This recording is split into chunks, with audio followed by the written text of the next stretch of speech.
여러분 안녕하세요. 대한성공회 강남교회 지휘자이자 서울교구 남성합창단 지휘자인 김민 예레미야입니다. 제가 작년부터 한 달에 한 번 제 SNS로 음대에서 가르쳐주지 않는 성공의 음악 이야기를 계속 연재해 왔는데 올해부터 한 달에 2번 정도 강남교회 유튜브 채널을 통하여 만나게 되었습니다. 전통곡조부터 서비스, 앤썸, 부속가, 앵글리칸 찬트 등 성공회가 가지고 있는 아름다운 전례음악 유산들을 얘기해 보려고 합니다. 주위의 많은 신부님들과 교우분들께 널리 알려주셔서 우리가 잘 몰랐던 성공의 음악 전통을 경험해 보는 시간이 되셨으면 합니다. 자, 그럼 시작해 볼게요. 주님께서 여러분과 함께 또한 사제와 함께 하소서. 지금 같이 따라 부르신 분 계시죠? 주일 감사성찬예 중에 신부님과 함께 부르는 낭송음이죠. 감사성찬예에는 본기도, 복음서 낭독, 성찬기도 시작 개음, 주예기도, 축복과 파송 등 사제와 회중이 주고받는 낭송곡조들이 많습니다. 우리 성공회 성가에는 출처가 그냥 전통곡조라고만 적혀 있는데 이 전통곡조의 정체를 한번 조사해 보겠습니다. 가톨릭과 성공회의 전례에서 빠질 수가 없는 음악이 그레고리오 성가죠. 그레고리오 성가는 말 그대로 교황 그레고리우스 1세에서 비롯된 라틴어와 단선율로 된 전례 성가입니다. 주로 플레인 찬트라고 부르죠. 그레고리오 교황은 당시 유럽 각 지역에서 구전되어 내려오는 성가들을 수집하기 시작합니다. 로마 지역의 성가뿐 아니라 밀라노의 암브로시오 성가, 프랑스의 갈리아 성가, 스페인의 모자라비아 성가 등 어마어마한 숫자의 성가들이 모여지기 시작했죠. 이렇게 모집된 성가들을 교회 전리력과 용도에 따라 분류하여 안티포나리움이라는 전리의 성가집을 만들게 됩니다. 이 안티포나리움은 현존하는 가장 오래된 성가책으로 알려져 있습니다. 악보는 지금과 같은 오선지 음표가 아니라 화면에 보시는 것과 같이 가사 위에 간단하게 음의 오르내림만 표시한 것이죠. 이후 중세 후기를 거치면서 교회 선법 형식이 나타나게 되고 여러 가지 다양한 곡조들이 덧붙여지게 됩니다. 자, 그렇다면 우리 성공회는 언제부터 이런 곡조들을 사용했을까요? 그것은 약 4, 5세기 영국 땅으로 거슬러 올라갑니다. 제가 영국 땅이라고 한 이유는 당시 브리튼 섬은 앵글로색슨족이 세운 7개 왕국이 있었고 영국, 즉 잉글랜드라는 통일국가가 생기기 이전이기 때문이죠. 참고로 말씀드리면 잉글랜드 왕국은 서기 927년에 건국이 됩니다.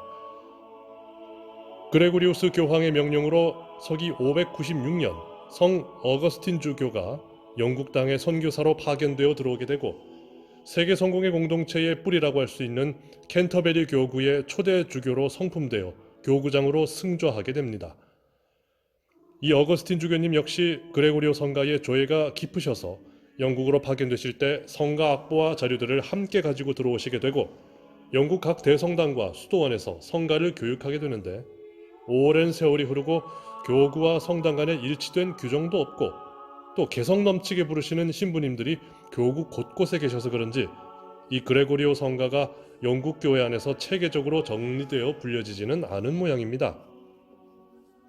그러다가 1078년 영국 남서부에 위치한 솔즈버리 교구장으로 승조한 성 오스먼드 주교는 이 상황을 도저히 그냥 보고 넘길 수 없다고 생각하셨는지 당시 영국 각 지역에 퍼져 있던 그레고리오 성가들을 수집하고 체보하여 전례문에 맞게 적절하게 편집을 하고 사룸 미사라고 부르는 미사 전례서를 편찬하게 됩니다. 쉽게 말해 솔즈버리 대성당과 교구에서 봉헌되던 미사의 전통 양식이라고 보면 되겠습니다.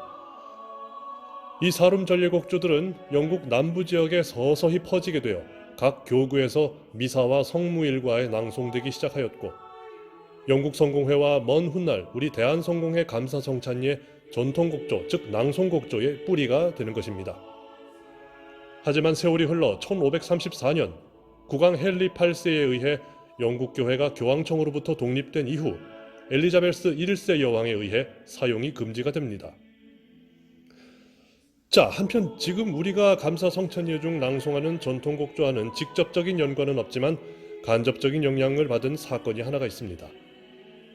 헨리 8세의 후임인 국왕 에드워드 6세는 전 영국 교회에 단순하고 음절적이며 단선율적인 영어 찬송을 부르도록 하라 라는 훈령을 내리게 됩니다. 이에 당시 캔터베리 대주교인 토마스 크랜머 주교는 윈저 대성당의 오르가니스트이자 신학자였던 존 마백에게 평성가와 유사한 음절적 양식의 단성부 찬송들을 의뢰하였고, 마백은 여러 찬송의 작곡은 물론 라틴어로 되어 있던 가톨릭 교회의 그레고리오 전통 곡조들을 영어로 번역하여 영국 교회의 영어 전례문 음가에 맞게 조정하게 되죠. 이리하여 성공회의 첫 공식 기도서인 Book of Common Prayer, 즉 공동 기도서의 악보본인 Book of Common Prayer Noted를 1550년 출간합니다. 본격적으로 성공의 감사성찬예에서 영어로 된 단선율 전통곡조가 자리잡게 된 것이죠.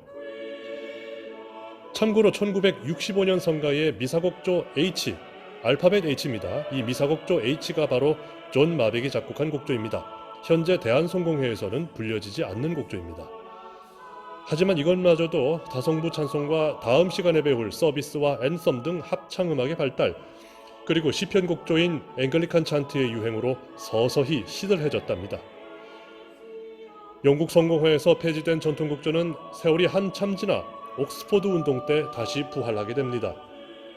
옥스포드 운동은 19세기 옥스포드 대학교에서 발생한 신앙 개혁 운동인데, 고대 교회로부터 내려온 전통 전례와 교부들의 신앙 등이 다시 회복하여 공교회로서의 정체성을 확립하자는 전통 회복 운동이라고 볼 수 있습니다.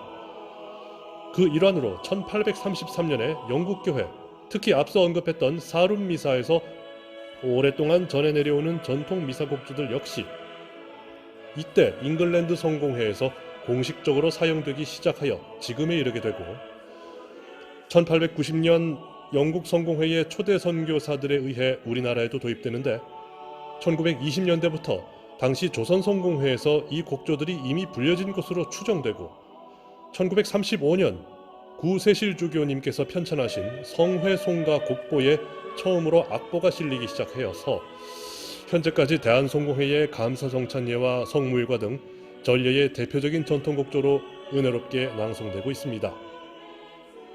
곡조 있는 기도만큼 아름다운 기도가 없다고 하죠.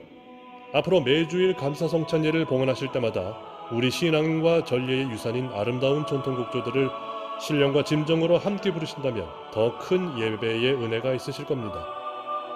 다음 시간에는 성공의 감사성찬예와 성무일과의 음악 형식인 서비스와 앤썸에 대해서 말씀드리겠습니다. 지금까지 강남교회 지휘자 김민희였습니다.